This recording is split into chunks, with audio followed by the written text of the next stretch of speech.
Komisi 3 DPRD Kota Probolinggo pada Senin pagi 19 September 2022 mengunjungi proyek revitalisasi Pasar Baru. Berdasar temuan saat melakukan pemantauan itu, kemudian Komisi 3 mengeluarkan 3 rekomendasi untuk proses revitalisasi Pasar Baru di tahun 2022 ini. Dialokasikan anggaran sebanyak 2 miliar rupiah oleh Dinas Pekerjaan Umum, Penataan Ruang, Perumahan Umum dan Kawasan Permukiman atau PUPR. Targetnya, proyek dengan dana 2 miliar rupiah itu selesai tahun ini. Saat sidak Senin pagi itu, rombongan Komisi 3 melihat seluruh sudut bangunan. Ketua Komisi 3 Agus Rianto mengatakan setelah melakukan pemantauan, komisinya memiliki 3 rekomendasi untuk diberikan kepada Dinas PUPR Perkim. Rekomendasi Komisi 3 DPRD Kota Probolinggo atas proyek revitalisasi Pasar Baru. Rekomendasi pertama soal pembuangan saluran air yang ada di lantai. Kedua, pemasangan wiper yang ada di space atau celah-celah atap pasar supaya tidak bocor.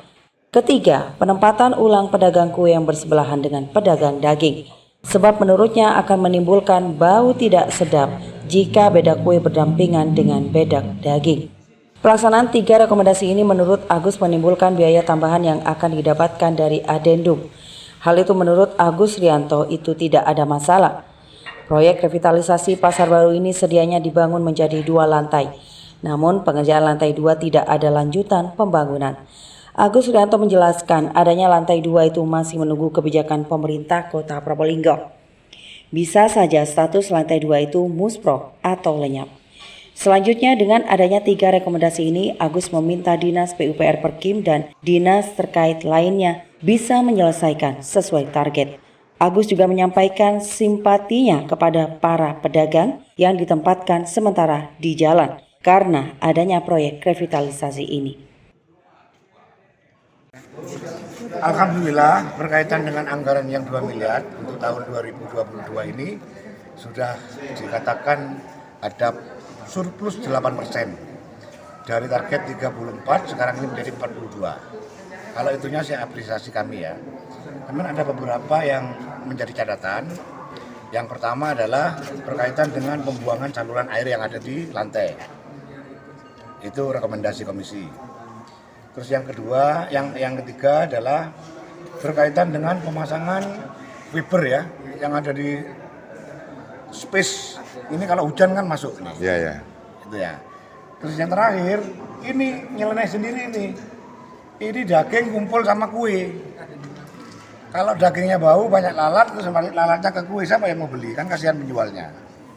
Juga kasihan yang membeli. Nah ini rekomendasinya harap direlokasi tempat ini. Yang daging apa yang kuenya? Lebih baik yang daging karena hanya sedikit. Kalau kuenya kan banyak nih. Ini kan sudah sesuai dengan gambar Pak. Ada kekurangan tadi rekomendasinya bahwa harus ada saluran air. Itu biaya dari mana nanti? Nah, nanti kan bisa diadendum. Istilahnya. Ditambah ya. Yang paling penting adalah keberadaan ini daging ini yang ada di sini. Sedangkan teman-temannya kan ada di selatan. Kenapa ini ada 1, 2, 3, 4, 5, 6, 7, 8, 10 atau ini? Ini ada di sini. Ini tidak boleh kan? Artinya tidak ada kebersamaan. Dan yang paling membahayakan itu adalah daging kalau sudah tidak nyaman, baunya ada lalatnya ke kue. Nah ini yang menjadi masalah. Bisa protes ya Pak ya? Bisa protes. Pak ini kan katakanlah yang bawah ini selesai ya, sedangkan yang di atas itu dibiarkan begitu, bekas bangunan yang kuno, yang bukan kuno, pembangunan yang terdahulu. Jadi ya. muspro itu ya. Kalau dikatakan muspro ya, kalau tidak kan ternyata beratap juga toh.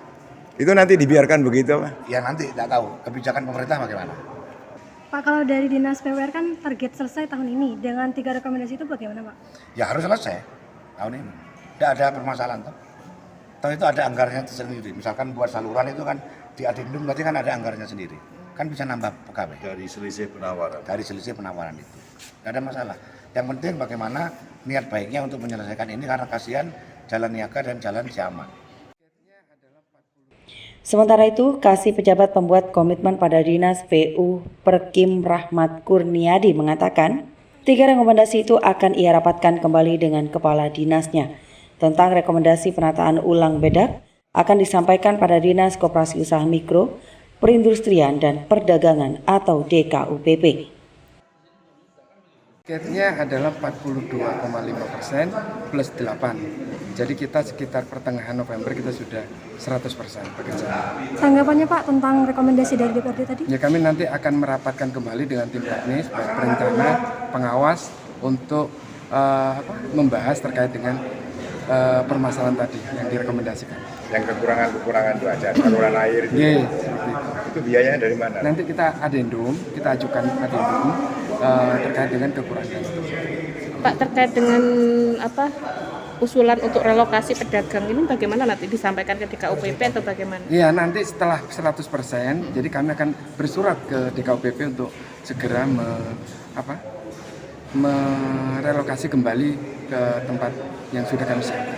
Tapi dari segi fisik bangunan yang sudah jadi, apakah bisa dilakukan penyesuaian seperti itu? Karena pastinya kan kondisi fisik ini kan sudah disesuaikan dengan jenis kebutuhannya Ya, nanti. itu nanti kita bahas lagi bersama tim dari DKUPP. Seperti itu. Laporan Alfi Wardah, Tada Today TV.